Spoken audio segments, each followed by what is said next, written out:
자, 수업시에 들어가겠습니다. 안녕하십니까. 자, 일단 오해 이걸 끝내보라네요. 형법하고 형사송을. 형법만 해도 한 5회 해도 되겠던데. 그래서 뭐 이걸 다는 할 수가 없을 것 같고요. 굵은 글씨하고 파란 글씨가 되어 있는 게 있을 겁니다. 이것들이 이제 우리가 X로 나왔던 걸 O로 바꾼 거고요. 그 다음에 특히 이제 파란색 된 게 변호사 시험에서 우리 실제 기출이 됐던 그런 내용들입니다. 근데 대부분 좀 겹치는 것들이 있어서요. 그런 것만 해도 충분은 할 것 같아요. 그것도 좀 양이 많은 것 같은데. 그래서 도중에 하여튼 최대한 좀 말이 좀 빠를 수도 있으니까 여러분들이 이해를 하시고, 그 다음에 이거 안 한 부분들은 여러분이 한번 시간 되면 복습할 때 한 번씩 살펴보시고 그러시길 바라겠습니다. 보강은 한 번은 무조건 할 것 같습니다. 미리 얘기해 드리겠습니다. 자, 바로 이 페이지 좀 보겠습니다. 이 페이지. 이 원장을 뭐라고 하든가 내가 진짜 우리 출판사에서 각각 사회식으로 하자 그랬어요. 그랬더니 죽어도 안 된대. 오해하자. 그래서 나를 죽이려고 그랬는데 어쩔 수 없습니다. 그래서 그래 한번 죽어보자 했는데 지는 안 나왔어. 자, 이 페이지 보겠습니다. 1번. 항상 말씀드리지만 이 소급표 금지 원칙하고요, 유추해석 금지 원칙 있죠. 그쪽에서 만약에 나오면 늘 나옵니다. 근데 근자의 좀 추세가 죄형법 중지 자체를 한 문제로 크게 내는 추세는 좀 없어졌더라고요. 우리 직렬뿐 아니라 다른 직렬도 좀 비슷해요. 그래서 크게 부담 안 가셔도 되고, 대신에 이제 최신 판례 있죠. 그런 것들 나중에 정리하겠지만 그때 이제 중요하다 하는 것들 위주로 좀 보시면 되고, 여기에서도 이제 고전적이지만 항상 나오는 것들이 있습니다. 그런 것들 위주로 한번 보죠. 자, 1번 보면 공소시효 딱 나오는데, 공소시효 자체가 뭐죠? 이거 소추조건이에요. 소추조건. 형사실체법과 관련된 게 아니라고요. 그렇기 때문에 당연히 뭡니까? 형벌 불소급 원칙, 즉 소급표 금지 원칙은 적용되지 않습니다. 그렇게 바로 기억하면 되겠습니다. 공소시효 관련해서 5.18 특별법 때 진정소급입법이라고 보더라도 합헌이라고 했었거든요. 알아두시고. 근데 바로 이 2번이 이제 좀 특이한 거죠. 원래 우리가 보안처분에 대해서도 당연히 뭐예요? 이게 형벌이 아니기 때문에 소급표 금지 원칙을 적용 안 해요. 근데 유일하게 우리 판례 중에서 이 보안처분 중에서 가폭법상의 사회봉사 명령 있죠? 이 부분은 소급표 금지 원칙을 적용시킵니다. 이거는 필수 암기입니다. 필수 암기. 별표에서 외워두십시오. 그래서 이에 대해서는 두 번째 줄 끝에 갈게요. 형벌 불소급 원칙에 따라 행위시법을 적용해야 됩니다. 적용해야 된다. 6번 지문으로 갑니다. 여러분, 판례 변경이 법률 변경인가요? 아니죠. 법률은 그대로 있고 그 해석만 변경이 되는 겁니다. 그렇기 때문에 당연히 판례 변경을 형벌 불소급 원칙에 반한다고 할 수는 없습니다. 변경된 판례에 따라 처벌하더라도. 그래서 6번 이해하시고요. 그 다음 7번. 여기는 보호관찰이 나오죠? 그래요.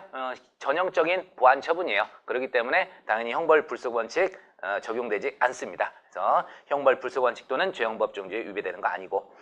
그 다음 8번. 우리가 이걸 경과 규정이라 그러죠. 법이 개정되면서 부칙에서 종전법과 신법 어떤 거 적용할 건가 규정을 하고 있는데, 자, 부칙에서 개정 전 범죄에 대해서는 종전의 법을 적용하도록 규정한 것은 당연히 형벌불소급 원칙, 신법 우선 원칙에 위반된다고 할 수 없습니다. 부칙이 어떻게 되죠? 우리 형법 8조 단서에서 다른 법의 특별한 규정이 있을 때 그 얘기예요. 그렇기 때문에 우리 1조 2항 적용 배제가 가능합니다. 부칙으로 이해하시고. 그 다음 9번. 양형위원회가 나오게 되는데요. 자, 이 양형기준, 이게 법이에요? 아니에요. 외부적 어떤 효력이 있는 것도 아니고 내부적인 그런 뭐 구속력 정도 있는 겁니다. 그렇기 때문에 양형기준, 변경된 양형기준 참고해서 양정하더라도 소급 적용한 걸로 볼 수 없습니다. 불리한 법률 소급 적용한 걸로 볼 수 없어요. 그래서 문제 없고. 그 다음에 10번. 부가 혼인의 출생자를 인지하는 경우 인지의 소급표. 자, 이런 건 뭐예요? 피고인에게 유리한 거죠. 유리한 거기 때문에 이 형법상 친족 상달에 관한 규정 소급 적용하더라도 문제 없습니다. 문제 없고. 그 다음에 11번. 공소시효 또 나왔네요. 문제 없습니다. 형벌 불소 원칙에 언제나 위배되는 것은 아니다. 언제나 하지만 맞는 얘기라고 기억하시면 되겠습니다. 진정 소급입법도 우리 판례가 적법하다고 봤기 때문에 합헌이라고 봤기 때문에 그렇습니다. 자, 넘어가겠습니다. 한 페이지 넘어가시면 명확선칙 관련해서 16번입니다. 16번.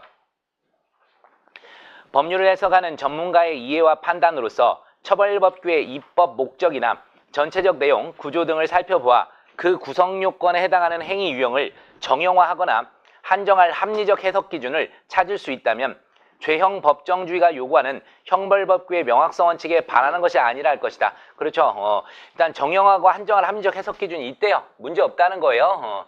그래서 사람마다 달리 해석할 그런 가능성이 없다는 그런 얘기가 되겠습니다. 그 다음에 근데 여기 이 해석론 관련해서요. 어떤 거 있습니까? 우리 그 땅콩유황 관련해 가지고 작년에 이제 전합 판례가 하나 있게 되는데 거기서 되게 좋은 그 문구가 있습니다. 우리가 딱 봐도 문헌이 명확할 때는 그 뭐 체계적 이런 목적론적 체계적 해석 이런 걸 함부로 허용한다 안 한다? 안 한대요. 할 수 없다는 그런 판례도 있어요. 그래서 그거는 나중에 최신 판례 할 때 말씀드리겠지만 내년에 반드시 나올 겁니다. 법원행시에서도 나왔었고요. 그런 건데 지난주에 법원행시 2차가 있었는데 저도 모르는 판례가 시험에 나왔어요. 모르는 판례가 나왔는데 아직 대법원 그 공보 게재도 안 나왔고요. 주요 판례도 안 나온 거예요. 근데 우연히 그걸 어떻게 하다 찾았는데 8월 20일 날 선고한 걸 갖다가 이번에 시험 본거에서 낸 거예요. 죽어보란 얘기죠. 그래서 난리가 났는데 다행히 이제 옛 뭐 지식 동원해서 다른 거 쓰면 이제 되는 그런 거긴 했는데 제가 욕이 나와가지고 총평하다가 기억이 납니다. 하여튼 법행에서도요 아까 말씀드린 그 땅콩유황 관련해서 그 조문 해석 관련해서 중요하게 얘기하고 있으니까 나중에 한번 꼭 체크해 드리겠습니다. 자 20번 21번 갑니다. 법규범의 명확성 여부는 문헌뿐 아니라 입법 목적이나 입법 취지, 연역, 법규범의 체계적 구조 등 종합적으로 고려하는 해석 방법에 의하였겠죠. 그 다음에 21번은 너무나 중요하네요. 명확성 원칙이란 기본적으로 최대한이 아닌 최소한의 명확성. 요건 뭐 필수적으로 암기하셔야 되겠고. 그 다음에 22번도 여러분 한번 잠깐만 보겠습니다. 22번도 법문헌이 법관의 보충적 가치 판단을 통해서 의미 내용을 확인할 수 있고 그러한 보충적 해석이 해석자의 개인적 취향에 따라 좌우될 가능성이 없다면 명확성 원칙에 반한다고 할 수 없다. 그래서 22번도 꼭 좀 암기하십시오. 그 다음에 이제 23번 보세요.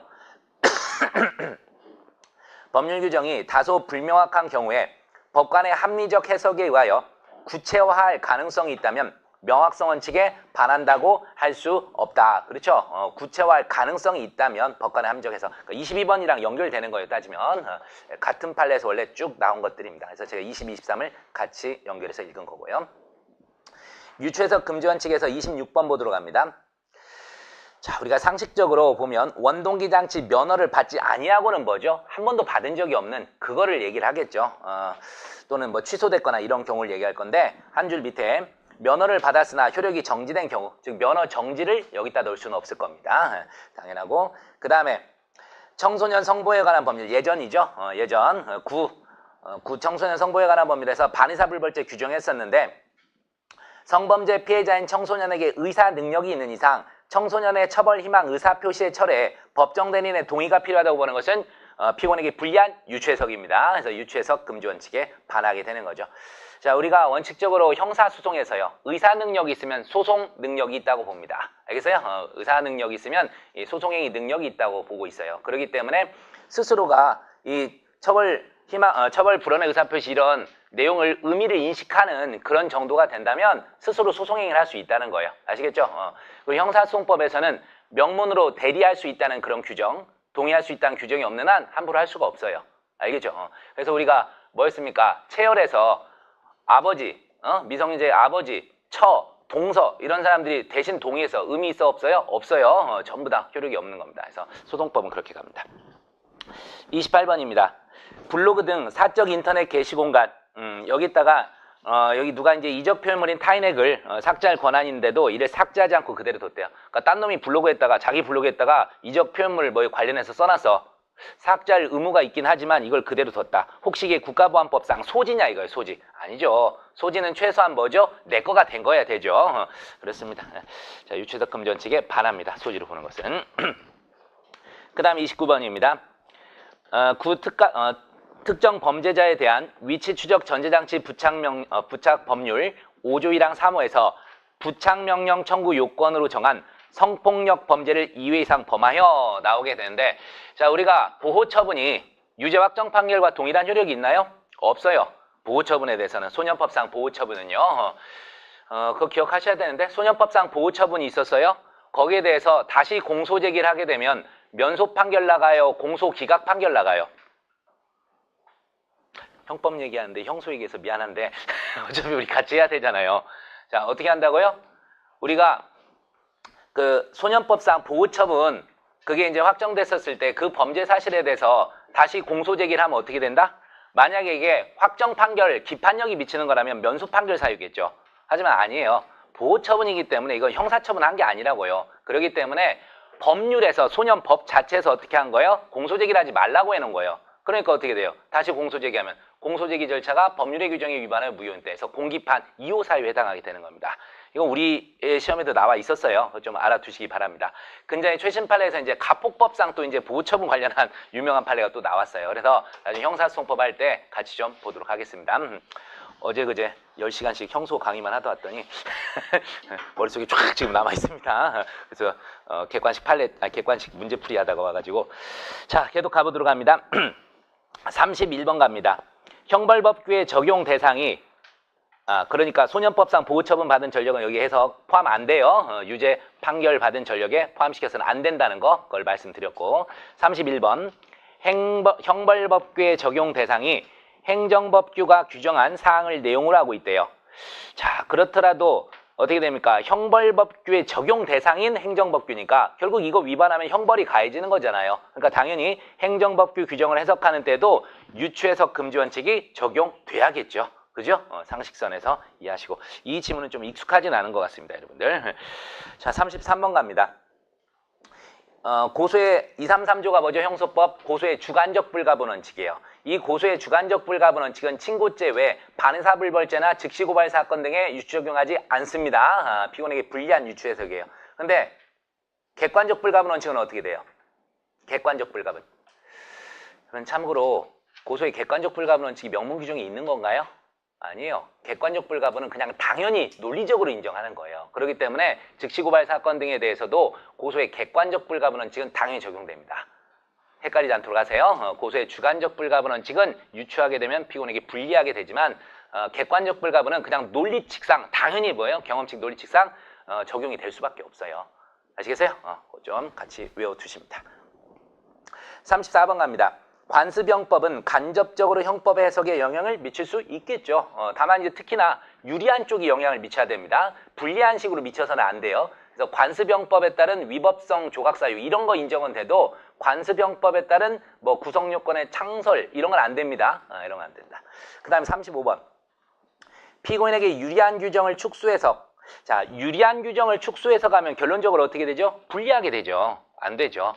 그래서 피고인에게 불리한 결과를 초래하면서 허용되지 않는다. 다만 이거랑 비교해서 여러분 기억합니다. 목적론적 축소 해석은 허용되지 않는 해석이다. OX. 목적론적 축소 해석은 허용되지 않는 해석이다. X입니다. 알겠어요? 왜? 피고인에게 불리한 조항은 목적론적 축소 해석에도 더 좋지요. 유리한 사유에 대한 목적론적 축소 해석이 금지되는 것이지 불리한 사유에 대한 축소 해석이 금지되는 건 절대 아니에요. 그래서 여러 군데 기출됐던 지문이긴 합니다. 목적론적 축소 해석이 목적 축소 해석은 허용되지 않는 해석이다. 틀리지 마시라고요. 우리 허용되는 해석이에요. 다만 이것처럼 유리한 규정을 축소 해석하는 것만 될 뿐입니다. 자, 이제 형법 이론으로 갑니다.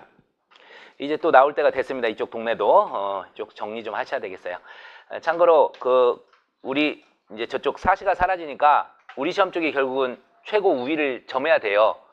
어려워지고 있어요. 그래서 다른 시험도 법행도 얘기했던 것처럼 미쳐가지고 옛날 9, 40문제처럼 됐어요. 그래서 해설 달다가 짜증나가지고 원래 판례를 딱 보면 문제를 보면 이 판례 딱 생각이 나야 되는데 뭐지? 제가 한참을 헤맸다니까 10몇 분 보고 뭐부터 얘기해야 될까?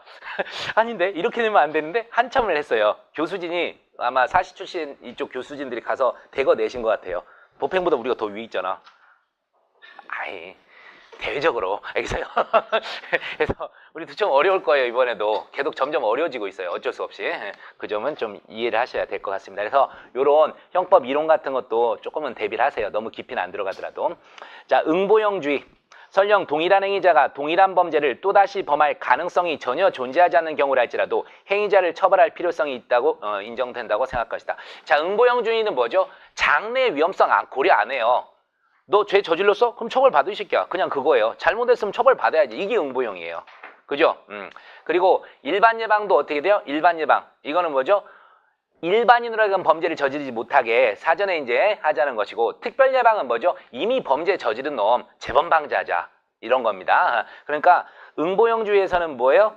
나중에 장래 재범 이런 거 전혀 고려하지 않아요. 그렇기 때문에 또다시 범죄를 범할 가능성 전혀 있건 없건 상관없어요. 옛날 죄 저질렀으면 당연히 처벌하자 그런 겁니다. 그 다음에 2번. 응보형주의 입장에서는 누범 상습범은 규범의 정당성을 일반 범죄자보다 수에 걸쳐 명백하게 부인하였으므로 가중 처벌해야 한다는 주장에 찬성할 것이다. 여러 번 죄 저질렀다고요.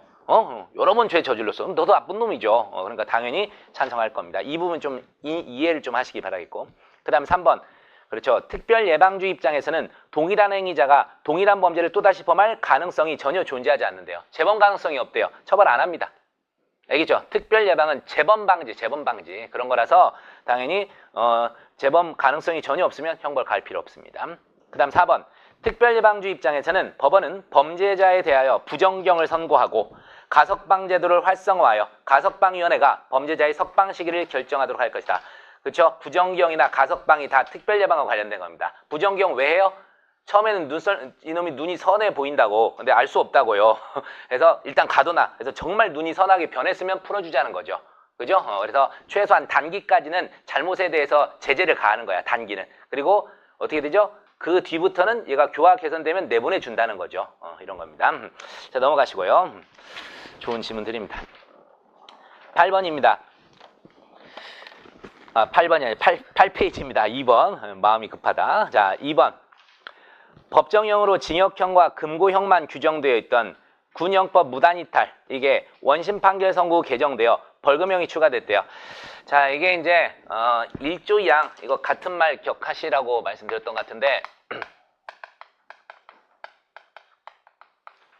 1조 2항을 적용한다는 얘기가요. 이것도 써야겠구나. 결국 법적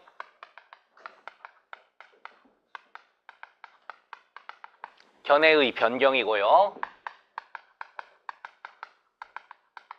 추구표 긍정설이에요, 부정설이에요? 응? 추구표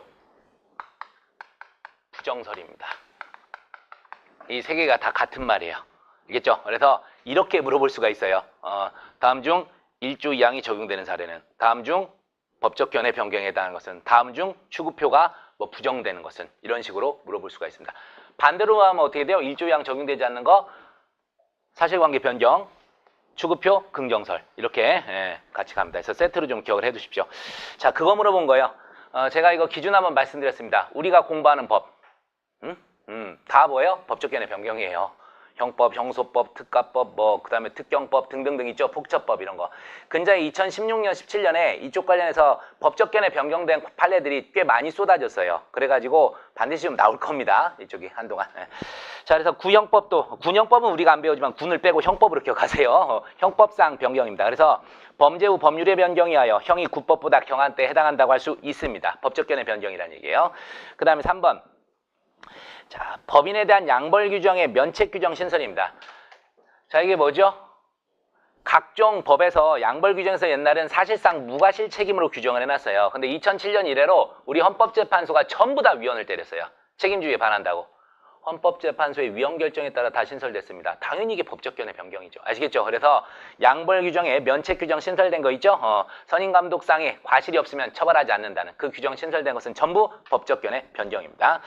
그래서 그 행위가 범죄를 구성하지 않거나 형이 구법보다 경한 경우에 해당한다. 그렇습니다. 1조항 적용한다는 얘기고. 4번도 형벌에 관한 법률 또는 법률 조항은 헌재의 위헌 결정으로 소급하여 효력을 상실하지만 해당 법률 또는 조항에 대해 종전에 합헌으로 결정한 사건이 있는 때에는 합헌 결정이 있는 날에 다음 날로 소급하여 효력을 상실한다. 헌재법 47조 한 4망 정도 되겠네. 그 정도 되겠습니다. 자, 조문 실어놓은 거고요. 쭉 가시고 8번 갑니다. 범죄 후 법률의 변경에 의하여 그 행위가 범죄를 구성하지 아니하게 됩니다. 이게 형사소송법 326조 4호예요. 4호. 면소 판결 사유. 면소 판결 사유. 우리 경찰을 데리고 열심히 강의했는데 경찰 수험생 이거 딱 하면 뭐? 하면 나와요. 뭐? 하면 뭐라고 나와요? 면소 판결 사유? 그렇죠. 확사 공범 또는 확사 실패 이런 게 나와줘야 됩니다. 공기결도 외우고 있어야 되고 공기결 사유, 취사 경포 그런 것들 외우시고 여기 비어 있습니다. 사람들이 많이 왔지? 생각보다. 고맙습니다. 그래도 우리 출판사장한테 면은 서겠네. 이거 안 하려고 그랬는데 사장이 시켰어요. 그래가지고 자, 넘어가겠습니다. 쭉 넘어가시고 10페이지 가시면 18번입니다. 18번. 자, 보면 실행행위의 도중에 법률이 변경되어요. 실행행위가 신구법에 걸쳐 행하여집니다. 자, 이건 뭐죠? 기본적으로 포괄일제 얘기하는 거예요. 포괄일제. 실행이 착수 시에는 구법이었는데 종료 시에는 신법이 시행되고 있어요. 법정형 비교하면 돼, 안 돼? 비교할 필요 없어요. 당연히 뭐예요? 종료 시에 시행되고 있는 신법이 행위시법으로 적용되는 겁니다. 그래서 이 판례는 모르시면 정말 바보입니다. 꼭 필수 암기 기억하십시오. 그래서 신구법의 법정에 대한 경중을 비교해 볼 필요도 없이 범죄의 실행이 종료 시의 법이라고 할 시는 신법을 적용해야 됩니다. 계속해서 19번입니다. 신법의 경과 규정 둬서 재판시법주의 적용 배제할 수도 있다. 이게 부칙 규정으로 둘 수 있다 그랬죠. 그 다음 20번 개정전후를 통하여 형의 경중에 차이가 없대. 자, 우리는 행위시법주의가 원칙이에요. 재판시법주의가 예외예요. 아무나 얘기하세요.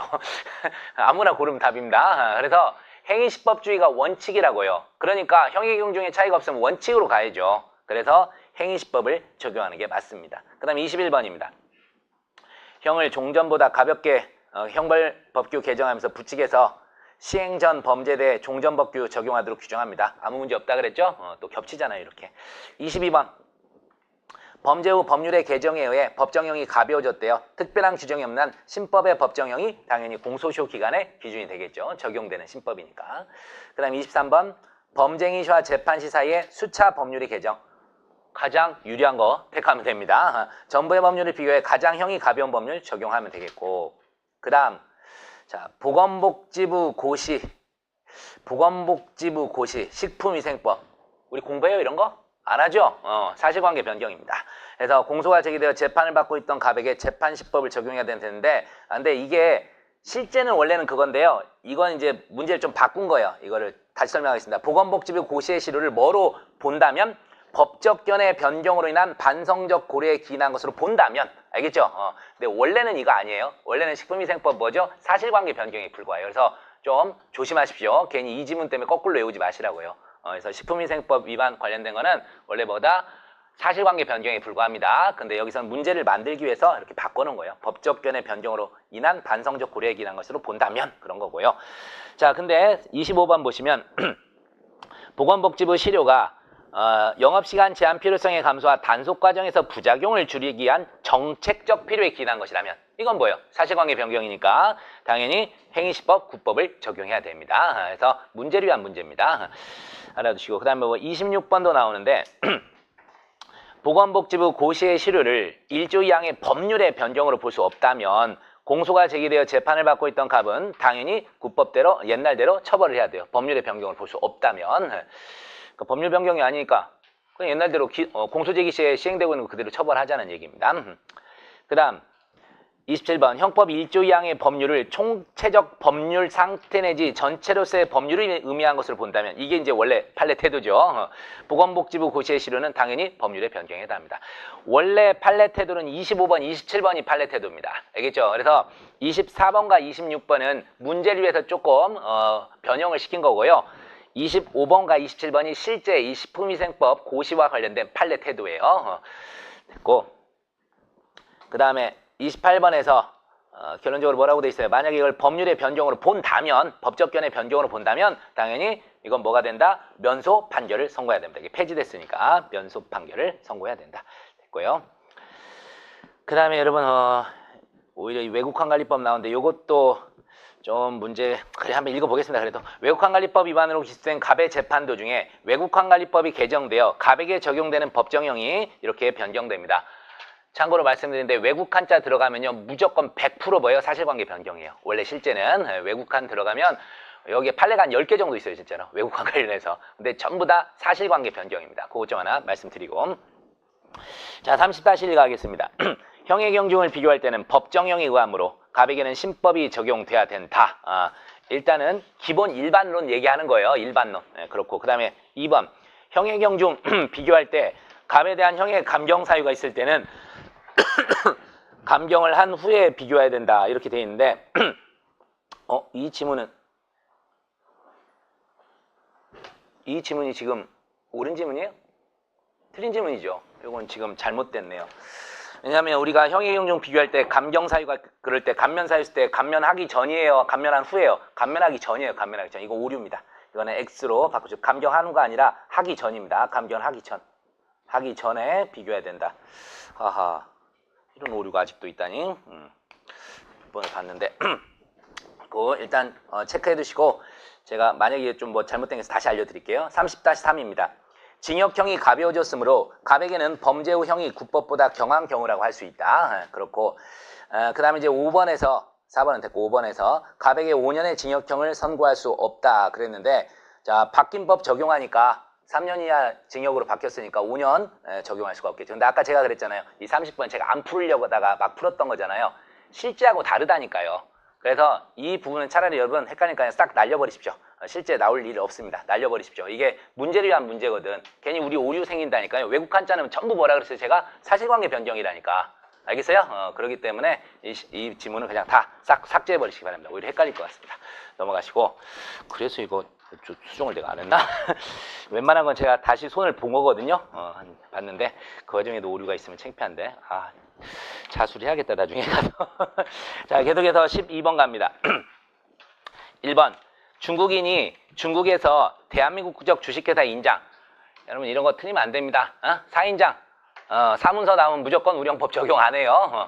우리가 6조가 어떻게 돼 있어요? 상대적 보호주의죠. 외국에서 외국인이 대한민국 또는 대한민국 국민에 대해서 범죄를 저질렀을 때 우리형법을 적용합니다. 근데 대한민국 또는 대한민국 국민 이렇게 돼 있기 때문에 개인적 법익에 하나는 거예요. 아시겠어요? 개인적 법익에 대해서만 적용할 수 있고 사회적 국가적 법익은 적용 안 해요. 거기서 대한민국 하니까 국가적 법익 하는데 우리 대한민국도 개인적 법익이 주체가 될 수 있어요. 그래서 그 부분 이해하십시오. 그래서 인장, 문서에 관한 죄는 다 뭐죠?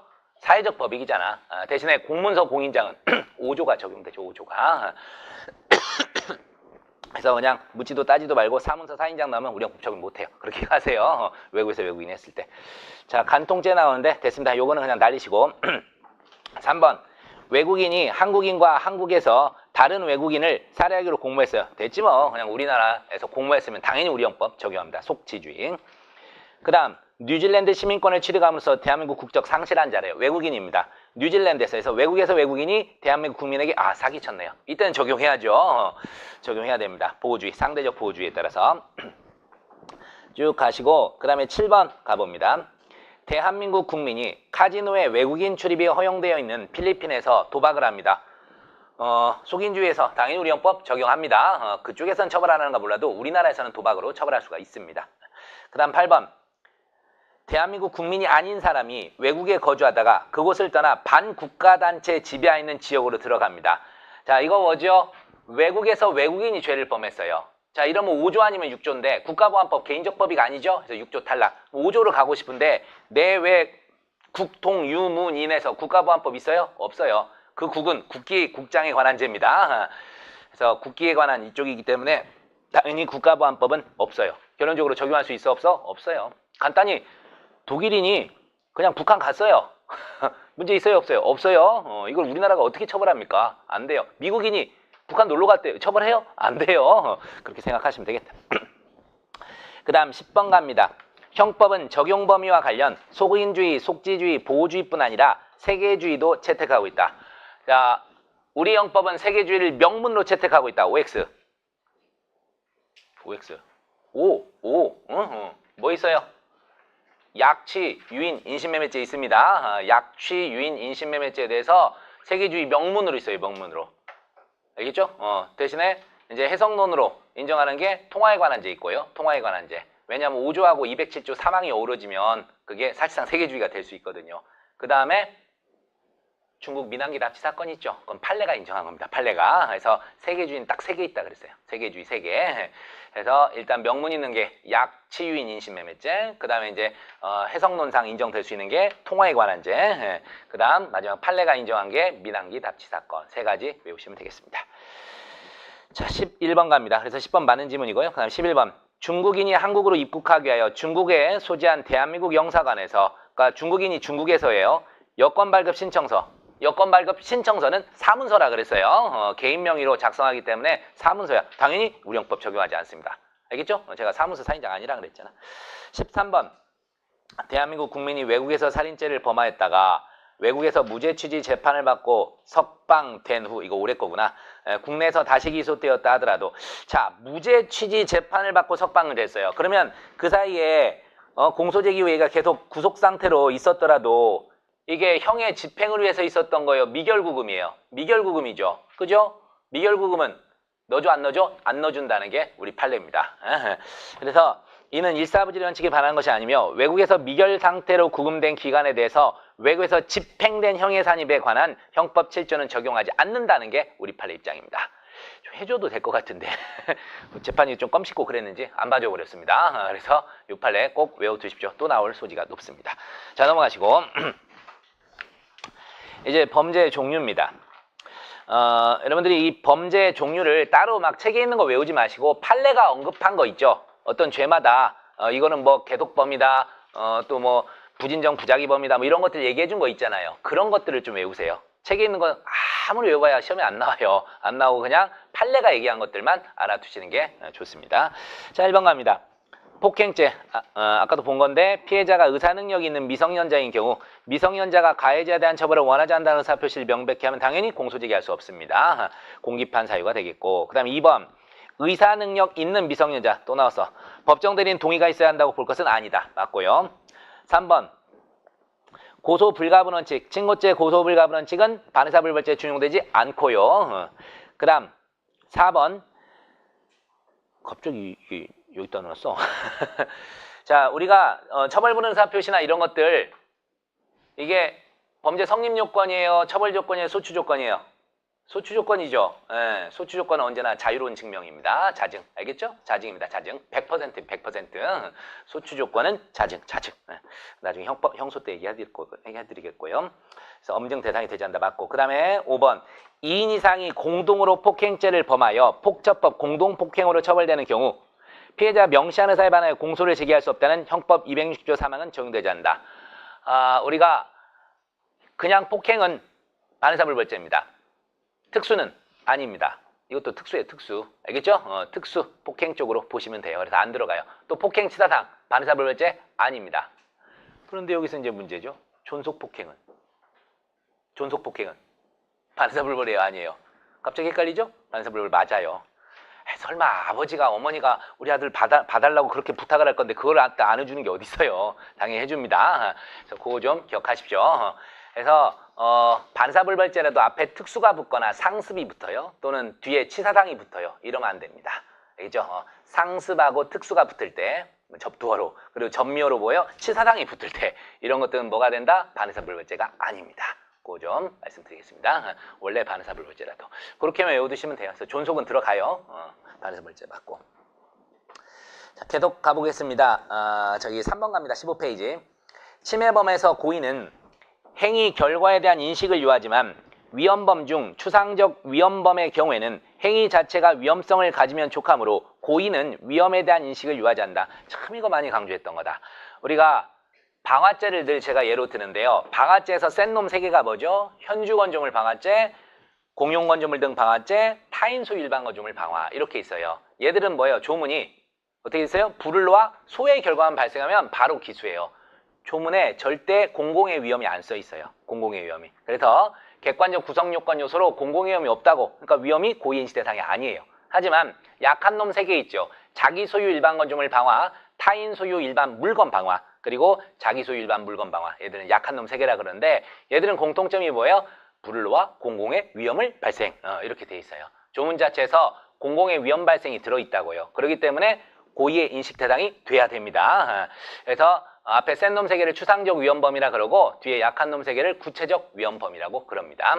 그렇게 정리 좀 해서 꼭 외워두시고, 자, 나온 김에 한번 물어보죠. 구체적 위헌범은 과실범의 형태로도 존재한다. 사실 기출 2번이나 됐던 질문입니다. 구체적 위헌범은 과실범의 형태로도 존재한다. OX. 당연히 O예요. 왜? 아까 약한 놈 3개에 대한 실화죄가 바로 구체적 위헌범이에요. 그럼 반대로 추상적 위헌범은 과실범 형태로 존재한다. 당연히 존재해요. 센 놈 세계에 대한 실화죄예요. 아시겠죠? 그거 지문들 그래서 방화죄로 이해를 하고 기억하시면 되겠습니다. 그래서 고2의 인수대상도 항상 같이 나오니까 알아두시면 되겠고요. 그래서 추상적 위헌범은 고의는 위험에 대한 인식을 요하지 않습니다. 조문에 안 써 있으니까 그런 거예요. 자, 그 다음에 나온 김에 4번도 볼게요. 구체적 위헌범이란 구체적 위험이 행위 결과로서 구성요건에 포함되어 있고 구체적인 경우 그에 대한 위험이 야기될 것이 구성요건상 명시되어 있는 범죄를 말한다. 알겠겠죠? 알아두시고 참고로 구체적 위헌범 세트로 하나 같이 외우십시오. 미수가 항상 같이 없습니다. 구체적 위헌범은 항상 미수가 없어요. 항상 미수가 같이 없어요. 여러분들 중에 구체적 위헌범 또 어떤 군이 있어요. 어떤 군이 구체적 위헌범이에요. 뭘까요? 중시리즈입니다. 중시리즈. 아시겠죠? 중시리즈는 두 가지 유형이죠. 두 가지 군에 걸리죠. 첫 번째가 뭐죠? 부진정 결과적 가중범. 두 번째가 구체적 위헌범. 그리고 세 번째가 미수 규정이 없는 거예요. 이렇게 같이 외우십시오. 중시리즈. 다만 중시리즈 중에서 누구는 제외? 중체포감금 제외. 그게 가장 전제입니다. 중체포감금 제외예요. 그래서 중시리즈까지 같이 외우십니다. 부진정 결과적 가중범, 구체적 위헌범, 미수 규정이 없다. 하지만 중체포감금은 제외다. 됐죠? 그렇게 정리해 놓으시면 많이 써먹을 수 있을 것 같고 자, 계속해서 이제 1번 갑니다. 밑에 자, 개독범의 경우 법률이 개정되면서 부칙에 개독범이 전형적인 포괄일제. 그래서 개정된 법 시행전 행위에 대한 벌칙의 적용에 있어서는 종전에 규정해야 한다는 경과 규정을 두고 있습니다. 이래버리면 희한하게 포괄일제가 둘로 잘려버려요. 잘려서 개정된 법이 시행되기 전 행위에 대해서는 개정 전의 법을, 이후의 행위에 대해서는 개정된 법을 각각 적용하도록 하고 있습니다. 이 판례도 꼭 외워두셨으면 좋겠습니다. 기출 질문이기도 하고요. 자, 계속해서 보면 2번 내란죄. 자, 요거는 우리 판례가 얘기한 것에서 내상 그리고 범즉 같이 외우십시오. 내란죄는 상태범이고 범죄단체 등 조직죄는 즉시범이에요. 즉시범. 그래서 내상 범측 이 동네 그냥 세트로 같이 외우십시오. 내란 나오면 그 범죄단체 조직이 같이 좀 따라 붙더라고요. 그래서 내상 범측 외워두십시오. 그래서 내란죄는 어쩌고저쩌고 막 길게 나오죠. 결론 가서 보세요. 상태범에 해당한다. 맞는 지문입니다. 이렇게 상태범. 그러니까 여기 이제 개독범이라고 예전에서 틀리게 나왔었거든요. 근데 상태범이 맞습니다. 그 다음 자 3번 부설 주차장을 주차장 외 용도로 사용 주차장법을 위반한 죄는 개독범입니다. 그러니까 뭐예요? 주차장 용도 외로 계속해서 사용하고 있으면 범죄는 계속되고 있는 거예요. 그래서 종전에 용도외 사용행위에 대해 처벌받은 일이 있다 하더라도 그 후에도 계속하여 용도외로 사용하고 있는 이상 종전 재판 후의 사용에 대해서 다시 처벌할 수 있게 되는 거죠. 왜요? 기판력의 시적 범위는 예전 판결의 사실심판을 선고 이전까지만 미친다고. 그래서 그 뒤에도 범죄행위를 하게 되면 따로 처벌이 또 가능하게 되는 겁니다. 이게 기판력의 차단유잖아. 시적 범위 차단유 때문에 이렇게 됩니다. 그래서 포괄일죄라도 도중에 유죄 확정이 있으면 그 앞에 것까지는 기판력이 미치지만 그 뒤부터는 새로운 범죄가 되는 겁니다. 이해하시고요. 4번 공익법인이 주무관청 승인을 받지 않은 채 수익사업을 하는 행위 역시 개독범으로 봅니다. 그래서 승인을 받지 않은 수익사업이 계속되고 있는 동안은 아직 공소시효가 진행되지 않는다. 그렇죠? 종료가 안 됐으니까 시효가 진행될 일이 없죠. 넘어갑니다. 계속해서 5번도 있군요.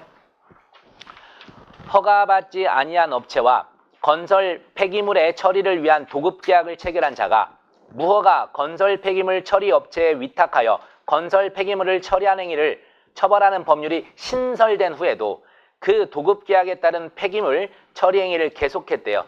자, 신설했다 동그라미 치시면 되겠죠. 자, 신설되기 이전 행위는 소급 적용하면 되는데 안 되죠. 소급표 금지 원칙에 반하니까. 그래서 신설된 이후만 처벌할 수밖에 없을 겁니다. 그래서 처벌 규정 신설 후에 이루어지는 무허가 처리 업체에 의한 건설 폐기물 위탁 처리에 대하여 위 법률 조항 적용된다. 그렇습니다.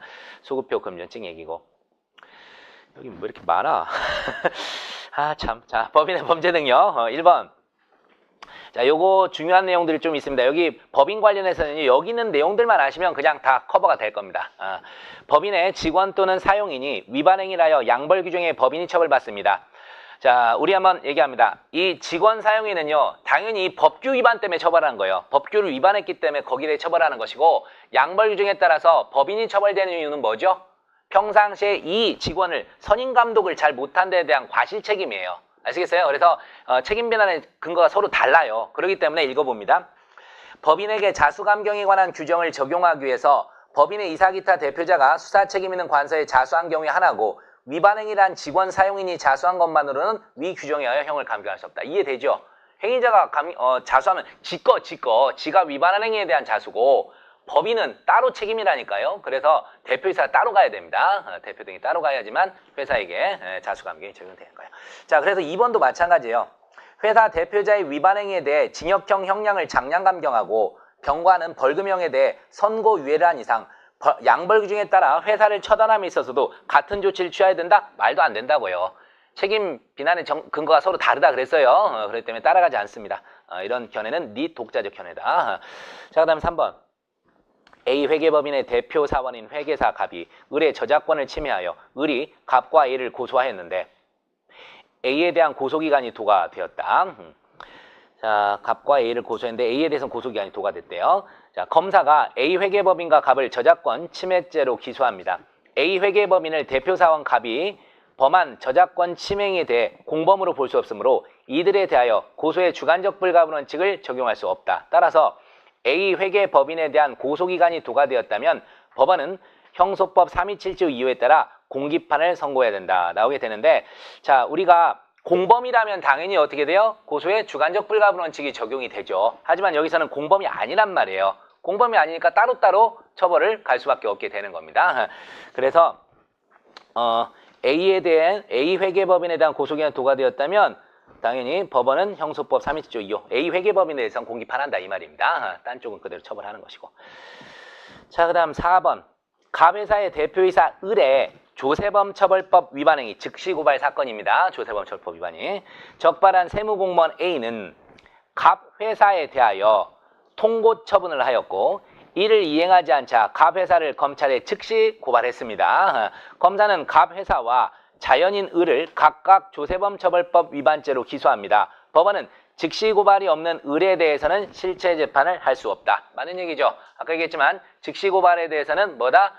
친고죄, 고소 주관적 불가분 원칙 준용하지 않는다 그랬어요. 그러니까 따로따로 고발이 다 있어야 되는 거죠. 참고로 아까 3번에서 그 얘기를 안 했구나. 이 저작권법 상습이나 영리 목적이 아닌 한 친고죄입니다. 친고죄. 친고죄. 그거 좀 말씀드리고 갔어야 되는데 저작권법 위반은 친고죄. 일단 기억하시고 우리 시험에서는 친고죄만 낼 거예요. 걱정 마시고 친고죄로 낼 것이고요. 그 다음에 조세범 처벌법 위반죄가 즉시고발 사건입니다. 그러니까 아무 말 없어도 여러분 이걸 찾아내야 돼요. 이제는. 넘어가시고 6번 갑니다. 합병으로 인하여 소멸한 법인이 그 종업원 등의 위법 행위에 대해 양벌 규정에 따라 부담하던 형사 책임은 성질상 이전을 허용하지 않습니다. 그래서 당연히 합병으로 인하여 존속하는 법인에 승계되지 않는다. 그 다음 7번. 배임죄에서 타인의 사물을 처리할 의무의 주체가 법인이 되는 경우 그 타인의 사물은 법인을 대표하는 자연인은 대표기관에 의하여 처리될 수밖에 없어 자연인인 대표기관이 배임죄의 주체가 된다. 너무나 유명한 사건이죠. 대표이사 상가 이중 분양 사건에서 나온 거죠. 자, 8번. 양벌 규정에 의하여 법인 또는 개인을 처벌하는 경우 그 처벌은 직접 법률을 위반한 행위자에 대한 처벌에 그래요? 종속하는 게 아니라고요. 독립하여 행위자에 대한 선임감독상 과실로 인하여 처벌되는 것이므로 행위자에 대한 처벌이 법인 개인에 대한 처벌의 전제 조건이 될 필요는 없다. 알겠죠? 그래서 경우에 따라서 직접 행위를 한 놈이 처벌 안 받는 수도 있어요. 하지만 양벌 규정에 따라 법인이나 사용자가 처벌되는 경우도 있을 수 있다. 그 얘기입니다. 9번입니다. 행위자에 대하여 부과되는 형량을 장량 감경할 때 양벌 규정에 의해 법인을 처벌하면서도 동일한 조치를 취하는 것은 아니다. 아까도 나왔던 지문이고. 10번. 양벌 규정을 두고 있는 법률에 그 법률 위반의 주체를 일정한 업무주로 한정하고 있어요. 이거 이제 신분법 얘기하는 거 신분법. 하지만 행위자를 벌한 후에 법인 또는 개인을 처벌한다는 이 양벌 규정에 의해서요. 신분이 없는 즉 업무주 아닌 자도 뭐가 처벌이 될 수 있게 되죠. 이런 걸 뭐라 부릅니까? 양벌 규정의 수범자 영역 확대 기능 그렇게 얘기합니다. 최신 판례에서도 이걸 인정한 판례가 또 하나 나온 게 있습니다. 그래서 양벌 규정의 수범자 영역 확대 기능. 원래대로면 처벌법규는 신분 있는 자만 처벌하도록 돼 있는데 양벌 규정 때문에 신분 없는 행위자도 직접 처벌을 받게 되는 그런 상황이 벌어집니다. 이해하시고 자 넘어가겠습니다. 하나만 풀어서 좋은데 위에를 읽어야 되니까 어이가 없는데 사례 2만 잠깐 읽을게요. 사례 2를 읽을 건데 이건 다 해봐야겠다. 조금 설명할 게 있으니까 보겠습니다. 사례 1은 자, 사례 1. 갑은 A 주식회사의 대표이사입니다. 이거 A 주식회사, 법인. 대표이사 취임. 갑은 전임 대표이사인 B가 회사 소유 부동산을 C에게 매도, 중도금을 받은 사실을 알고 있었으나 같은 부동산을 다시 을에게 매도, 을 앞으로 소유 등을 합니다. 이중분양 사건이고요. 자, 그래서 먼저 14-12부터 봅니다. 사례 1의 경우 A 주식회사는 타인의 사물을 처리할 의무가 있지만 범죄 능력이 없으므로 배임죄 주체가 될 수 없고 단지 사법상 의무 주체 맞고 2번 결국 이거 누가 책임져요? 대표이사가 책임지자 이거죠. 그래서 대표기관이 타인에 대해 회사 사물을 처리할 의무가 있고 이행하자면 배임죄가 됩니다. 자, 이제 올라가서 봅니다. 사례 2. 사례 2 때문에 사실은 본 거예요. 여기는 뭐래요? 법인격 없는 사단이래요. 캔버라타운 총괄관리자 대표자였는데 허가 없이 뭐 이게 용도 변경했군요. 3번 갑니다. 캔버라타운 총괄관리자는 사법상 의무주체가 될 수 있지만 범죄 능력은 없다. 똑같아요. 법인이나 법인격 없는 사단. 자, 근데 2번 계속해서 4번 계속해서 사례 2의 대표기관은 그가 대표하는 단체 의무를 이행할 책임이 있기 때문에 형사 책임을 져야 된다. 여기까지는 같이 가는데 5번이 이제 문제입니다.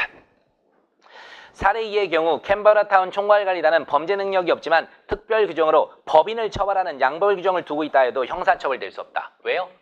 아니 법인을 처벌한다 그랬지 법인격 없는 사단을 처벌하는 규정은 아니에요. 아시겠죠? 그래서 법인을 처벌하는 양벌 규정을 뒀다 하더라도 법인과 법인격 없는 사단은 질적으로 달라요. 그래서 법인격 없는 사단까지 같이 처벌하는 것은 이건 유추해석이죠. 그래서 요 내용 때문에 지금 다 읽어본 겁니다. 이해하십시오. 법인을 처벌하는 규정을 두었더라도 이거는 법인격 없는 사단한테까지 유추 적용할 수는 없습니다. 이게 판례 태도입니다. 기억하시고. 자, 15번도 가겠습니다. 자, 정보통신망 이용 촉진 및 정보에 관한 법률 75조. 법인의 대표자, 법인, 개인, 대리인 등등등 종업원이 그 법인, 개인의 업무에 관해 71, 73조 또는 74조 1항 어느 하나에 해당하는 위반 행위라면 행위자를 벌한 후에 법인, 개인에게도 해당 조문에 벌금형을 과한다. 다만 면책 규정이 써있네요. 넘어가겠습니다. 자, 1번 갑니다. 위와 같은 양벌 규정이 없는 경우 법인에게 과실이 있다 해도 법인을 처벌할 수 없다. 당연하죠. 이런 양벌 규정이 없으면 처벌할 수 없어요. 처벌할 수 없어요. 15-2 단서에 면책 규정이 없는 경우에 그와 같은 귀책 사유가 있는 경우에만 법인을 처벌하는 것을 해석하는 것은 자, 책임 원칙에 부합하지 않는 위헌적 법률 해석이다. 다시요. 면책 규정이 없어요. 이럴 때 귀책 사유가 있는 경우에만 법인을 처벌하는 것으로 해석하는 것은 책임 원칙에 부합하지 않는 위헌적 법률 해석이다 나오는데 옛날에도 이거 헷갈렸는데 지금 헷갈린다. 면책 규정이 없어요? 아, 맞다. 자, 면책 규정이 있건 없건 간에 어쨌든 뭐요? 귀책 사유가 있는 경우에만 법인을 처벌하는 것을 해석한다 나오게 되는데 만약에 예전처럼 면책 규정이 없게 되면 어떻게 해야 돼요? 일단은 전부 다 처벌을 해야겠죠. 전부 다 처벌을 해야 되는데 근데 그 와중에 그와 같은 귀책 사유가 있는 경우에만 법인을 처벌한다. 이렇게 해석하는 것은 책임 원칙에 부합하지 않은 위헌적 법률 해석이다 하는데 이 부분은 저도 지금 갑자기 또 이해가 안 되네. 이 지문 지금 맞는 지문이라고 써 있는 것 같은데 맞는 것 같아요? 오히려 예전에도 우리 헌법재판소가 어떻게 했었죠? 양벌 규정이 없었던 거에서 위헌 때렸죠. 그러면서 왜 그랬어요? 이런 면책 규정, 그러니까 면책 규정 없는 것이 책임주의에 반한다 그랬잖아요. 그렇기 때문에 귀책 사유 있는 경우에만 법인을 처벌하는 것을 해석하는 것이 책임 원칙에 부합하지 않은 위헌적 법률 해석이라고 봐서는 안 되겠죠. 그래서 이 지문도 여러분 좀 세모 좀 쳐주십시오. 제가 다시 좀 찾아오겠습니다. 이 부분은 이것도 틀린 지문이라고 봐야 될 것 같은데 면책 규정이 없는 경우에 그와 같은 귀책 사유가 있는 경우만 법인을 처벌하겠다. 이게 책임 원칙에 부합하는 합헌적 해석 아닌가요? 그죠? 그래서 이것도 일단 체크 좀 해주십시오. 제가 다시 한번 말씀드리겠습니다. 이거를 왜 누락시켰지? 근데 예전에 이거 가지고 제가 한참 머리를 썼던 적이 있는데 다시 한번 생각해 볼게요. 안 바꿨다는 이게 맞는 지문 같기도 하고 돌아버리겠네. 15-4로 갑니다. 15-4 법률 개정에 의해서 단서가 추가되었는 바 이는 법률의 변경에 의하여 그 행위가 범죄를 구성하지 하거나 형이 군법보다 경한 경우에 해당한다. 아까도 얘기했지만 이 면책 규정이 뭐라 그랬죠? 법적견의 변경이라 그랬어요. 그렇기 때문에 개정 전행에 대해서 단서 적용할 수 있다. 맞고요. 그 다음에 법인의 사용인에는 법인과 정식 고용계약이 체결되어 근무하는 자뿐 아니라 그 법인의 업무를 직간접으로 수행하면서 법인의 통제 감독하에 있는 자도 포함된다는 게 우리 판례 입장입니다. 그렇게 알아두시고 됐고요. 넘어가십니다. 넘어가시고 그 다음에 이제 부작위범 쪽이 쭉 가게 되는데 20페이지에 3번 보도록 합니다. 3번. 자, 이거 이제 참 하여튼 부작위범 나오면 늘 나오는 지문이죠. 3번은 봅니다.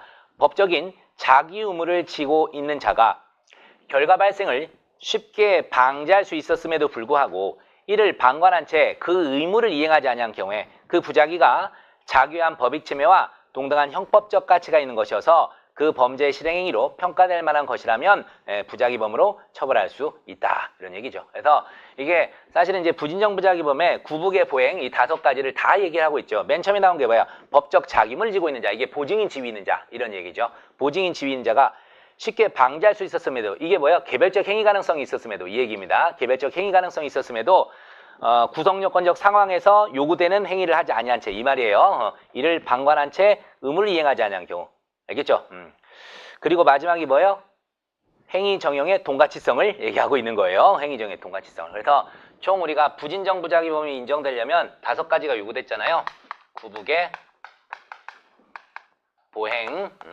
이게 이제 진정, 부진정 공통 요건이고 이게 부진정 부작위범의 특유 요건이 되잖아요. 그래서 구성요건적 상황, 요구되는 행위의 부작위, 개별적 행위 가능성. 그래서 이게 진정, 부진정 공통 요건입니다. 구성요건적 상황, 요구되는 행위의 부작위, 개별적 행위 가능성. 그리고 이제 부진정 부작위의 특유 요건으로 보증인 지위, 행위 정형의 동가치성 이렇게 얘기를 하게 됩니다. 그 얘기를 이렇게 3줄로 평가를 한 거예요. 참 좋은 문장입니다. 이런 걸 배워서 답안에 쓸 수 있다면 참 좋을 겁니다. 하지만 부작위범은 나와서 잘 안 나올 거예요. 당장. 계속 가보겠습니다. 5번. 부작위에 의한 현주건조물 방화치사죄가 성립하기 위하여는 부작위자에게 법률상 소화 의무가 인정되는 외에 소화의 가능성 및 용이성. 자, 이 가능성 및 용이성이 바로 뭐죠? 개별적 행위 가능성 얘기를 하는 거예요. 이게 어디에서 나온 사례입니까? 여관 사례잖아요. 여관 사례. 그죠?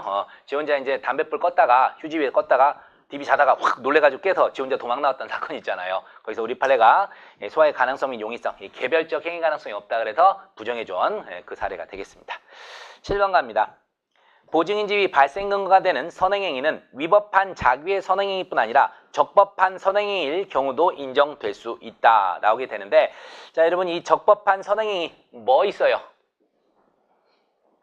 몰라. 얘기를 해야지. 뭐 있습니까? 이론적으로 나오는 게 공격적 긴급피난입니다. 공격적 긴급피난의 경우고요. 그 다음에 사실은 법령에 의한 거긴 한데 모든 책들이 적법한 선행행위로 하면서 써주는 게 있죠. 뭐 있죠?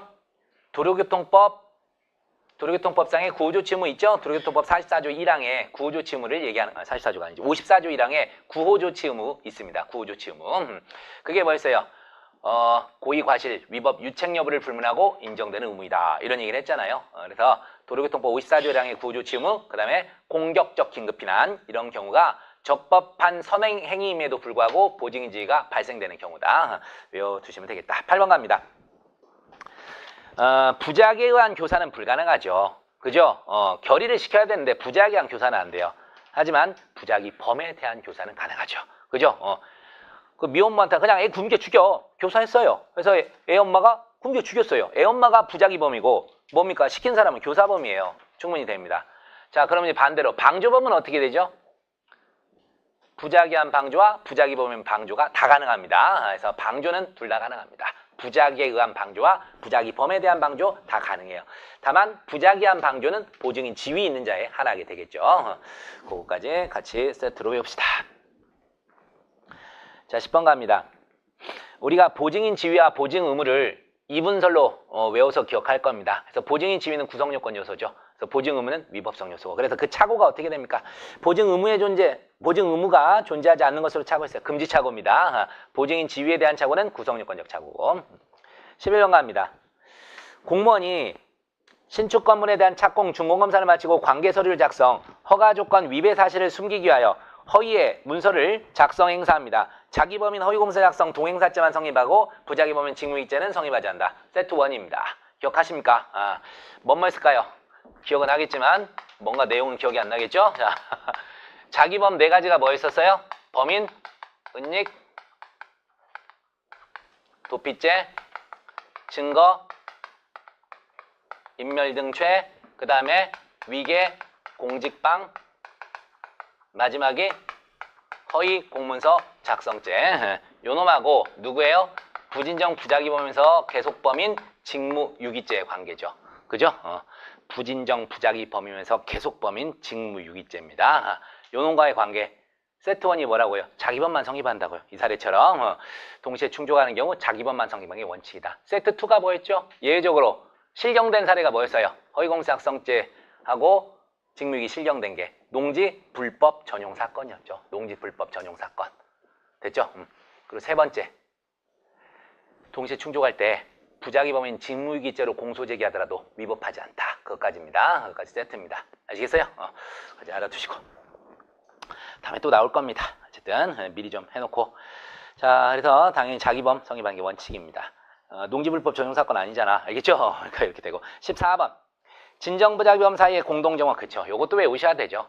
다수의 부작위범에게 공통된 의무가 부여되어 있고 의무를 공통으로 이행할 수 있을 때 두 가지 언더라인 쳐놓은 거 외우시면 되겠습니다. 자, 넘어갑니다. 넘어가시고 19번입니다. 부작위가 범죄 실행행위로 평가될 만한 것이어야 된다. 당연하죠. 우리가 처벌할 수 있으려면 부진정 부작위범의 경우 행위정의 동가치성 얘기하는 거예요. 그 얘기하는 거. 그 다음에 20번입니다. 보증인 지위 의무 구별한 입장. 보증 의무 존재하지 않은 것으로 착오해서. 아까도 이게 무슨 착오? 금지착오라 그랬죠. 금지착오의 경우에는 착오에 정당한 이유가 있으면 당연히 책임조각 처벌되지 않는다. 이렇게 외워두시면 되겠고. 자, 23번 갑니다. 부작위한 방조. 반드시 정범의 실행행위 이후에만 그 성립이 가능하다고 볼 수는 없다. 그렇죠. 우리가 방조 똑같아요. 자기한 방조건 부작위한 방조건 정범의 실행행위를 예상하고, 그죠? 장래 실행행위 예상하고 미리 방조하면 돼요. 다만 정범 실행이 나아가야 됩니다. 그것까지 기억합니다. 그래서 실행행위 전이건 후건 상관없어요. 방조는 부작위도 마찬가지입니다. 그 다음 25번 갑니다. 생존 가능성 있는 환자를 보호자의 요구로 치료를 중단, 퇴원을 지시. 보람의 병원 사건이네요. 자, 보람의 병원 사건에서 의사는 무조건 뭐다?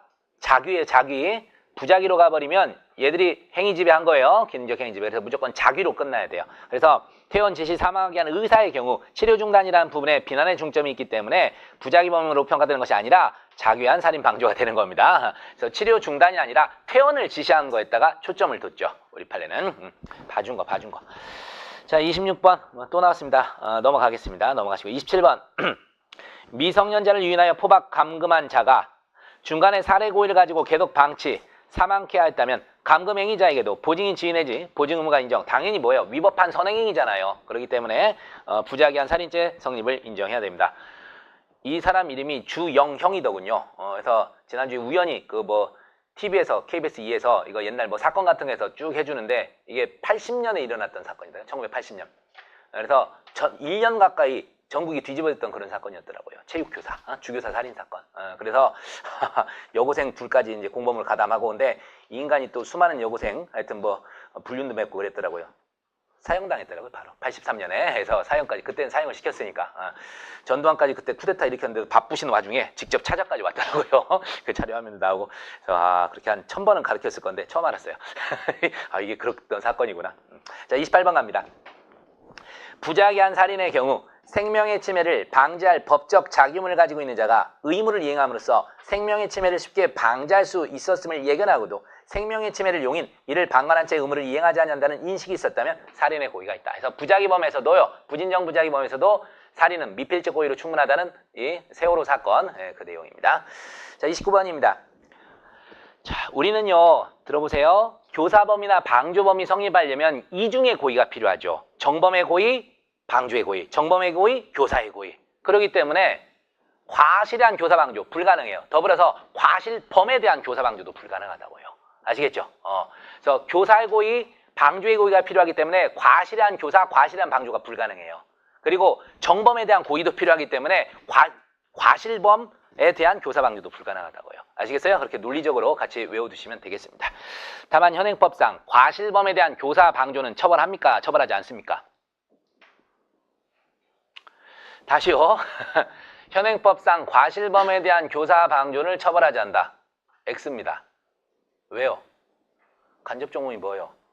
어느 행위로 인해 처벌되지 아니한 자, 과실범으로 처벌된 자를 교사 방조에서 성립되는 거잖아요. 그래서 우리 현행법상 과실범으로 처벌되는 자를 교사 방조하게 되면 뭐가 돼요? 간접정범이에요. 처벌합니다. 과실범에 대한 교사 방조를 교사범 방조범으로 처벌하지 않을 뿐이지 뭐로요? 간접적으로 현행법상 처벌하고 있어요. 그래서 그런 지문도 이해를 하시기 바랍니다. 과실범 교사 방조했을 때 현행법 처벌합니다. 처벌하고 있어요. 간접적으로 처벌하고 있어요. 이런 간접적으로 개념을 여러분이 자꾸 누락시켜서 한번 환기시켜 드렸습니다. 그래서 과실한 교사 방조 모두 불가능하지만 부작위한 방조는 그래요. 보증인 지위는 가능하고. 그 다음 30번. 매매 대상 토지에 대해 도시계획이 위반되어 협의 수용될 것을 알고 있는 매도인이 안 알려줬어요. 자, 뭐죠? 거래 목적 달성에 지장이 있는 사항을 안 알려주면 부작위한 사기입니다. 그래서 거래 목적 달성에 지장이 있는 사항에 대해서는요, 신의칙상 고지무가 발생합니다. 거래 목적 달성에 지장이 있는 사항에 대해서는 신의칙상 고지무가 발생한다. 고지 않았으니까 부작위한 사기가 맞습니다. 자, 그 다음에 31번. 또 보람이병원 사건 얘기네요. 신체적 활동, 물리적 확정, 결론만 갑니다. 자귀한 범죄 맞고요. 자귀하여 악화된 법익 상황을 다시 되돌이키지 아니한 점에 주목하여 이를 부작위문으로 봐서도 안 됩니다. 끝까지 자기로 가야 돼요. 이거 보람이병원 사건 지문은 무조건. 그 다음에 32번. 진정부작위범의 경우 다수 부작위범에게 부여된 자기문과 다르대요. 절대 공동정보 안 됩니다. 맞고요. 그 다음에 하나행위가 자기범과 부작위범을 동시에 충족할 수 있다. 이게 뭘까요, 여러분? 칠판 보세요. 요거 얘기한 거, 요거 얘기하는 겁니다. 그래서 하나행위가 자기범과 부작위범 동시에 충족할 수 있습니다. 저거 생각하시면 되겠다. 34번입니다. 중고자동차 매매를 하면서 자신의 할부금융 회사에 대한 할부금 채무가 매수인에게 당연히 승계되는 건 아닙니다. 그러니까 이런 거 고지할 필요 있어 없어요? 없어요. 넘어가겠습니다. 36번. 아까 그 모텔 나오네요. 모텔방의 투숙 중 담배를 피운 후 담뱃불을 끄지 아니한 중대한 과실로 화재를 일으킨 투숙객에게 화재 소할 의무가 있음에도 모텔 주인 투숙객 아무 말 없이 도망쳐 나와 투숙객 사망했더라도 뭐가 없다고요? 개별적 행위 가능성이 없다고. 소화의 가능성, 용의성. 그래서 부작위 형원방치상 성립하지 않았고요. 무죄는 아닙니다. 설마 여러분. 중실화죄하고요. 중과실치사상은 인정해요. 중실화와 중과실치사상 그거는 인정합니다. 주의하고. 자, 그 다음에 37번입니다. 보람의원 사건이네요. 끝에만 봅니다. 전담의사 자기살인방조 맞죠? 자기살인방조, 자기방조 외우시고. 법무사 아닌 사람이 법무사로 소개 호칭되는데도 그냥 갑니다. 자, 그냥 설정계약서 작성했어. 상대방 알았으면 이거 안 맡겼죠. 그래서 당연히 부작위한 법무사법 위반 됩니다. 39번. 부작위범의 성립 여부를 검토하면서 일반적 행위 가능성. 자, 참고로 칠판에서요. 제가 개별적 행위 가능성은 구성요건 요소지만 일반적 행위 가능성 어디서 판단하는 거죠? 이 전 단계에서 판단하는 거예요. 구성요건 이전 단계에서 판단한다고. 대표적으로 뭐예요? 낙동강에 빠진 아들을 지금 제가 구하지 않았다고 저를 비난할 수 있나요? 저를 부작위범 처벌할 수 있나요? 이건 구성요건 이전 단계 얘기예요. 행위론 얘기입니다. 행위론. 형법적 의미 있는 행위가 아니에요. 그렇기 때문에 당연히 뭐다? 일반적 행위 가능성이 존재하지 않을 경우는 부작위의 행위성 당연히 부정됩니다. 구성요건 이전 단계에서 탈락이에요. 이해하시고. 41번. 자, 자신의 아들이 물에 빠졌는데 타인의 아들이라고 잘못 생각했어요. 타인의 아들이라고 잘못 생각했다. 보증인 지위에 대한 착오죠. 내 아들이 아니다. 그러니까 보증인 지위가 없다. 이런 겁니다. 보증 의무에 대한 착오는 뭐예요? 내 아들은 맞는데 저런 놈은 내가 구조할 의무가 없다. 이렇게 생각하는 겁니다. 그래서 보증인 지위에 대한 착오가 되겠죠. 그래서 구성인권적 착오 맞고. 근데 2번 또 나왔네. 여기. 언더라인만 갈게요. 보증인 지위에 대한 착오, 구성인권 착오, 보증 의무는 금지 착오. 넘어가시고. 45번 갑니다. 그치. 잊으시면 안 되지. 형법 형소 통틀어서 사실혼 배우자는 배우자에 들어가 안 들어가요? 원래 안 들어가요. 유일하게 어디 들어가요? 유기죄에서. 여기 나오네요. 45번. 민법상 부부간의 부양 의무에 근거한 법률상 보호무인 자기 의무는 법률상 부부의 경우에 한정되지 아니하므로 사실혼 관계에 있는 경우에도 법률상 보호무의 존재를 긍정해야 된다. 근데 이거는요. 유기죄에서 하나입니다. 유기죄에서. 이게 앞에 문제랑 이어지는 거예요, 여러분. 아무 데서나 인정되는 게 아니라 유기죄에서만 인정했어요. 우리 판례가. 유기죄만 인정했다는 거 기억해 두시고요. 오해 소지가 있어서 말씀드립니다. 유기죄 사례입니다. 이 사례. 유기죄. 47번. 부작위범에 대한 교사방조범 성립은 인정되지만 그렇죠? 과실범에 대한 교사 내지 방조는 써 있잖아. 현행형법상 간접정범이 성립되므로 그 성립을 인정할 수 없습니다. 아시겠죠? 과실범에 대한 교사 방조는 안 되지만 간접정범으로는 갑니다. 쭉 가시고 자 52번 갑니다. 진정 부작위범의 경우 부작위의 동가치성이 필요 없지만 칠판. 앞에 세 개가 뭐라고요? 진정 부작위범, 부진정 부작위범 공통요건. 뒤에가 뭐라고요? 부진정 부작위범 특유요건. 그러니까 진정부작위범에게는 보증인 지위 필요 있어 없어? 없어요. 필요 없습니다. 이해하시고 그리고 또 부작위의 동가치성도 필요 없어요. 필요 없어요. 하지만 부진정부작위범의 경우에는 동가치성이 요구되고요. 그렇습니다. 그 다음에 53번 행위정행의 동가치성 명문 없어요? 명문 규정 없습니다. 해석론으로 당연히 인정하고 있는 겁니다. 자, 그 다음에 54번 현행법상 진정부작위범인 퇴거 불응죄에 대해서는 미수범 처우 규정이 존재합니다. 요것도 잊으시면 안 되죠. 현행법상 진정부작위범의 미수처벌 규정 존재해요. 적용을 안 해요. 논리적으로는 진정부작위범에 대해서는 미수가 있을 수가 없어요. 없는데 퇴거 불응죄가 형식적으로나마 규정이 있다는 거 기억하십니다. 그래서 현행법상 물어보고 있는 건지 아닌지 꼭 좀 외워두십시오. 55번 현행형법 보증인 지위에 관한 명문규정. 그래요. 보증인 지위는 명문은 규정을 하고 있습니다. 보증 의무 있는 자라고 이렇게 조문에서 돼 있기 때문에 자, 여기서는 요구하고 있습니다. 그래서 보증인 지위는 명문이 있지만 뭐는 없다. 행위정의 동가치성은 명문이 없다. 외워두시기 바라겠다. 26번 이거 어쩌자는 거예요 이거. 자 56번 자 보겠습니다. 보면 뭐 갑은 귀가 중 강도 A를 만났네요. A가 칼을 휘두르며 금품을 빼앗으려 하자 무술유단자 갑은 주먹 크기만 돌을 집어 저항했고 A의 머리를 돌로 가격하게 됩니다. 강도 A가 비명을 지르며 피를 흘리고 쓰러지자 갑은 A가 과다출혈과 상처로 죽을 수 있다는 생각을 했으나 겁도 나고 이런 나쁜 놈은 죽어도 어쩔 수 없다는 생각을 하면서 그 자리에 도망칩니다. 결국 죽었습니다. 자 문제는 뭡니까? 이게 보증인 지위가 발생하냐 이거예요. 보증인 지위는 법령, 계약, 조리, 선행행위인데 법령 필요 없어요. 계약 여기서 안 돼요. 조리? 에이 죽어 마땅한 놈입니다. 그리고 이제 선행행위가 사실은 문제된 건데요. 아까도 얘기했지만 선행행위는 원칙적으로 어떻게 돼요? 위법한 선행행위가 돼요. 그리고 아까 얘기했던 것처럼 적법한 선행행위에서 예외적으로 발생할 수 있는 것은 공격적 긴급피난 그리고 도로교통법상의 그 보호, 그 구호조치 의무 요 두 개밖에 없어요. 그렇기 때문에 정당방위는 뭐죠? 적법행위예요. 정당방위도. 여기서는 뭐가 발생하지 않아요? 보증인지위가 발생하지 않습니다. 적법한 선행행위라서. 그 얘기입니다. 그래서 밑에 바로 한번 보세요. 56-12 요것만 읽으면 되겠습니다. 갑이 A의 머리 상해 입힌 거 정당방위 맞아요. 그 다음에 두 번째 부진정 부작위범에서 선행행위의 요건으로 의무 위반성을 인정하는 입장. 다시 얘기해서 뭐예요? 위법한 선행행위여야 된다는 입장. 그 얘기예요. 갑에게는 A에 대한 부작위한 살인죄 성립하지 않습니다. 아시겠죠? 보증인 지위가 없으니까요. 요것만 읽으면 되겠네. 다행이다. 자 넘어가겠습니다. 제4절 인과관계. 최소한 한 30페이지는 돼야 실 수 있습니다, 여러분. 자, 1번. 사기죄가 성립하려면 행위자의 기망, 피기망자의 착오와 그에 따른 처분행위, 그리고 행위자 등의 재물, 재산상의 취득이 있고 순차적 인과관계가 있어야 된다. 하나, 둘, 셋, 넷, 다섯. 뭐가 빠졌어? 손해가 빠졌네. 그래도 맞는 얘기를 처리하십시오. 자, 여러분 일단 사기죄 딱 하면 어떻게 해야 돼요? 기망, 착오, 처분행위, 손해발생, 재물, 재산상 이익취득 이렇게 됩니다. 그리고 뭐가 빠져 있어요? 기망과 착오, 착오와 처분행위 사이의 인과관계 총 6가지가 원래 같이 나와줘야 돼요. 근데 여기서는 손해는 빠져 있어. 그래도 일단은 뭐 넘어가세요. 이런 거 장난 안 치니까 넘어가시고 다 2번 갑니다. 살인의 실행행위와 피해자의 사망과 사이에 다른 사실이 게재되어 그 사실이 치사의 직접적 원인이 되었다 하더라도 그와 같은 사실이 통상 예견할 수 있는 것에 지나지 않는다면 살인의 실행위와 피해자 사망과 사이의 인과관계 인정. 자, 한번 정해봅니다. 행위자와 가해자와 결과 발생 사이에 피해자나 제3자의 어떤 행위가 개입될 수가 있어요. 그죠? 가행위와 결과 발생 사이에 피해자나 제3자의 행위가 개입될 수가 있다고. 자, 이것처럼 사회통념상 충분히 예견할 수 있는 단순 과실이 개입됐을 때는 인과관계에 영향을 미치지 않습니다. 알겠죠? 하지만 고의나 중과실이 개입되면 어떻게 되죠? 인과관계가 깨져버립니다. 그래서 어떤 사례가 대표적으로 있죠?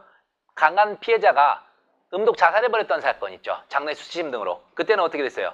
피해자의 고의가 개입돼버린 거예요. 그렇기 때문에 이때는 어떻게 된다? 인과관계 없습니다. 사망에 대해서는 인과관계가 없게 되죠. 이런 겁니다. 그리고 이 사례는 어떻게 돼요? 두 번째 줄에 써있잖아요. 통상 예견할 수 있는 것에 지나지 않는다. 이게 단순과실이에요. 단순과실. 그렇기 때문에 인과관계 그대로 인정이 되는 겁니다.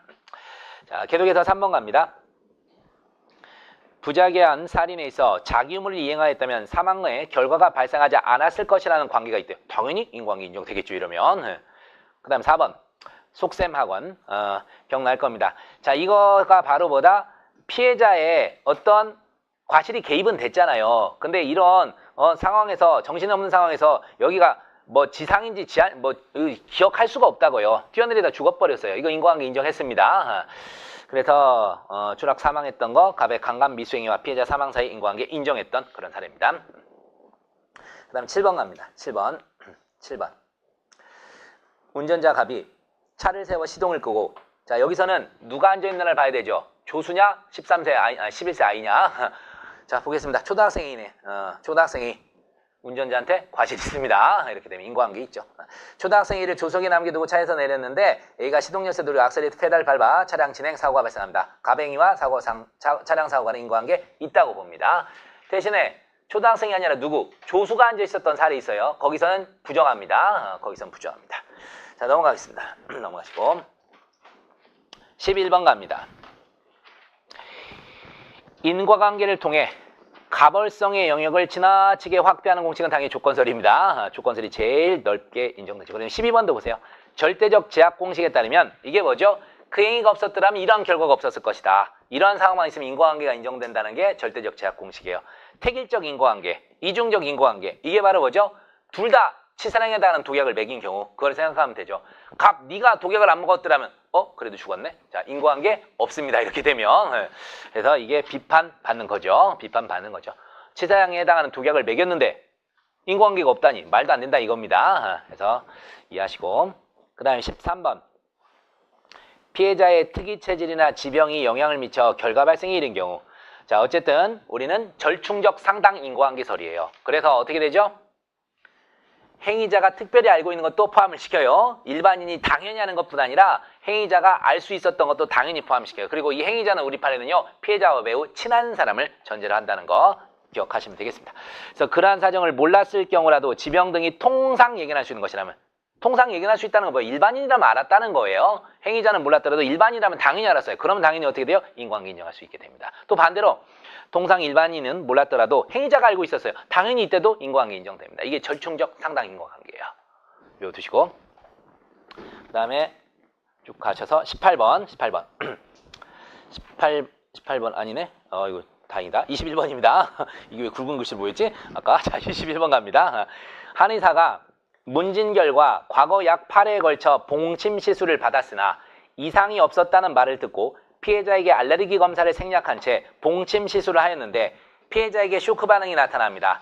알레르기 반응 검사를 하지 않은 행위와 쇼크 반응 사이 인과관계 인정하기 어렵다 그랬습니다. 알겠죠? 왜냐면 예전에도 8회에 걸쳐서 봉침 시술 받았대요. 이거 굳이 뭐 설명할 필요 있어요? 괜찮겠지 하고 했던 거예요. 그래서 여기서 설명을 다 하지 않은 과실은 있지만 이 상해사에 이게 아나필락시 쇼크 반응인데 이거와 인과관계 없다 그럽니다.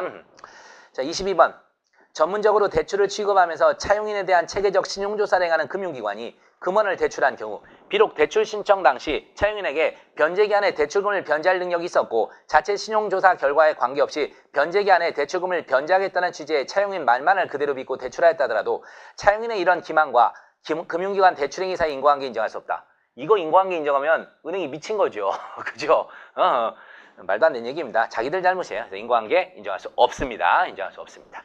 그 다음 23번 운전자 갑이 주의무를 기하여 열차 건너물 그대로 건너는 바람에 이 판례 제가 좀 특이하다고 외우라고 했었던 판례입니다. 자동차가 열차 좌측 모서리와 충돌 20여 미터쯤 열차 진행 방향으로 끌려가면서 튕겨나갔고 A가 타고 가던 자전거에서 내려 자동차 왼쪽 열차 지나가기를 기다리다가 충돌 사고로 놀라 넘어져 상처 입었습니다. 인과관계 인정했어요. 이 자동차 운전자의 과실과 이 피해자의 어떤 그 상해 사이에 인과관계를 인정한 아주 특이한 사례입니다. 외워두시고요.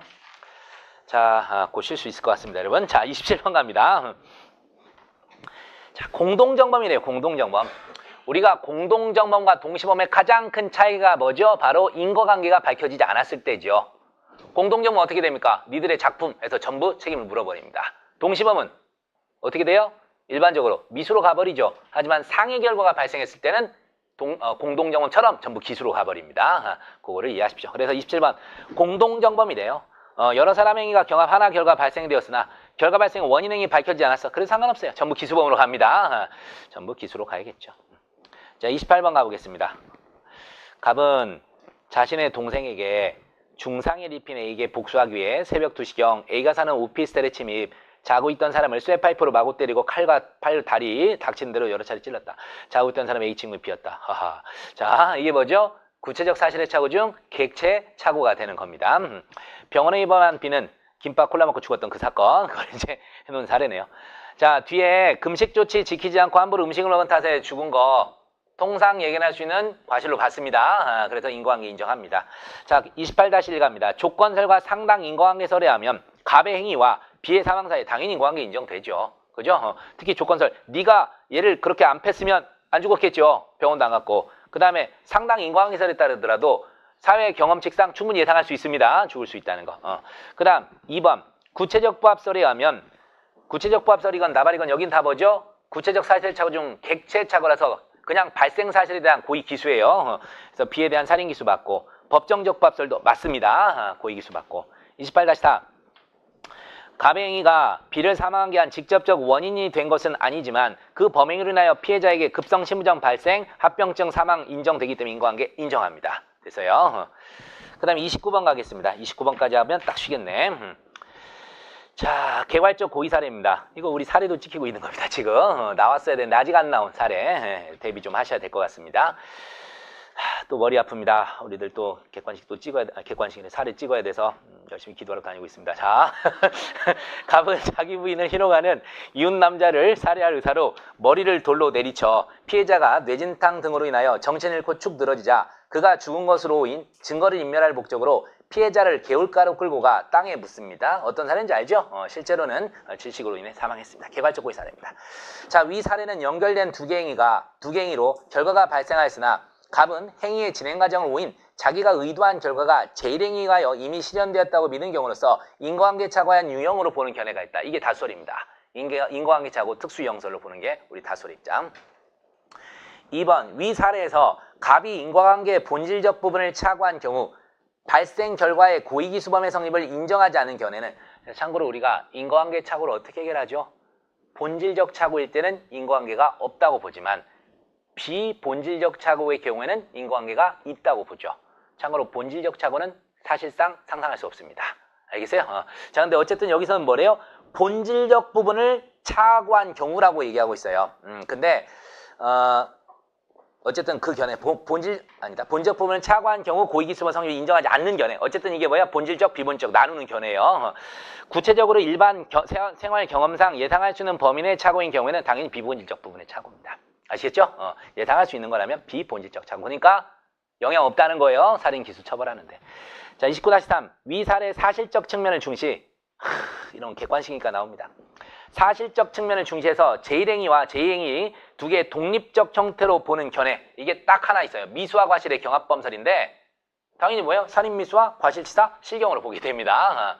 뭐 그러겠지. 학설이니까. 29-4 제1행위에 인정된 고의를 제2행위에 대한 고의로도 인정하는 견해. 참고로요. 29-3에 있는 미수와 과실의 경합범설을 제외한 모든 학설은 어떻게 돼요? 전부 다 그냥 살인 기수로 갑니다. 살인 기수로 갑니다.